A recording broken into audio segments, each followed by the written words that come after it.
अस्सलाम अलैकुम दोस्तों, आज का मेरा मौजू है नेकी कभी ज़ाय नहीं जाती। सदियों पुरानी बात है, हिंदुस्तान पर इस वक्त के राजा महाराजे हुकूमत किया करते थे। एक हिंदू राजा ने बहुत से इलाकों पर कब्जा किया हुआ था।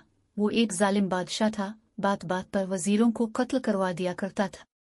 इसका एक वजीर एक अक्लमंद और रहमदिल शख्स था।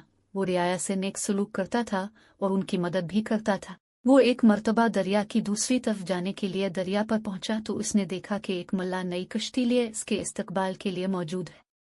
जब वो दूसरी तरफ पहुंचा तो वजीर ने देखा कि बादशाह के हर कारे कुश्ती पर कब्जा करने के लिए तैयार खड़े हैं। वजीर ने मल्ला की कुश्ती उनसे बचा ली तो वो वजीर का शुक्रिया करते हुए वापस लौट गया। कुछ अरसे बाद किसी ने इस मसला पर वजीर के खिलाफ बादशाह के कान भरना शुरू कर दिए। बादशाह तो पहले ही मौका की तलाश में था कि किस तरह वजीर से बदला ले। कुछ अरसे पहले दूसरे बादशाह बने इसे सफेद हाथी का तोहफा दिया था। वो बच्चा था मगर अब जवान हो गया था। बादशाह बमालैहिस्सलाम अपने वुज़रा और दरबारियों के उसे देखने गया। तमाम दरबारी और वुज़रा इसकी तारीफ कर रहे थे। बादशाह वजीर से इंतकाम लेना भूला नहीं था। इसने वजीर से कहा, मुझे इस हाथी का ठीक वजन बताओ वरना तुम्हें कत्ल कर दिया जाएगा। 10 दिन की मोहलत है। वजीर बहुत परेशान हुआ। वो मुख्तलिफ तदबीरें सोचने लगा मगर कुछ समझ नहीं आ रहा था। वो परेशानी के आलम में दरिया की तरफ निकल गया और वहां बैठकर सोच विचार करने लगा। इसी दौरान वही कुश्ती वाला बुजुर्ग इसके पास आया और झुककर सलाम किया।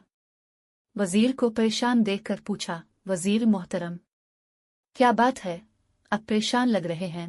हाँ बुजुर्गो, बादशाह ने एक उलझन में डाल दिया है। 10 दिन की मोहलत थी, आज 8वां दिन है। अगर जवाब न दिया तो मेरी गर्दन अलिफाड़ दी जाएगी। वो अलिफाल्झन किया है।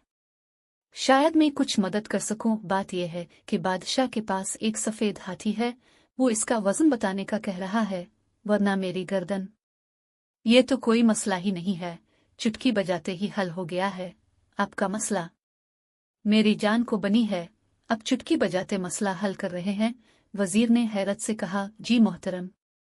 अब कल हाथी लाइए, इसे कश्ती पर बैठाकर दरिया में उतरती हैं। जितनी कश्ती पानी के अंदर जाएगी इस पर निशान लगाएंगे, फिर इतने वजन के पत्थर को निशान तक कश्ती पानी में ले जाकर डालकर वजन कर लें। वजीर की समझ में सारी बात आ गई। अगले दिन वो हाथी को दरिया के किनारे लाया, इसे कश्ती में सवार करके दरिया में ले जाकर कश्ती पर निशान लगा दिया। फिर इस निशान तक पत्थर डालकर वजन किया गया। फिर इन पत्थरों का वजन किया और बादशाह को बता दिया। अब बादशाह हैरान हुआ कि ये कैसे मुमकिन है। जब इसे बताया तो बहुत खुश हो अलिफ एक नेकी का ये सिला दिया है, जबकि इस वजीर ने बहुत से मामलात में बादशाह की रहनुमाई की थी और अपनी गलती का एतराफ़ किया। नेकी कर दरिया में डाल। वजीर ने मल्ला के साथ नेकी की और मल्ला ने नेकी करके उसकी जान बचाई। अल्लाह ताला हमें नेक काम करने की तौफीक अता फरमाए, आमीन। तो दोस्तों, मिलते हैं अगली वीडियो में, तब तक अल्लाह हाफिज।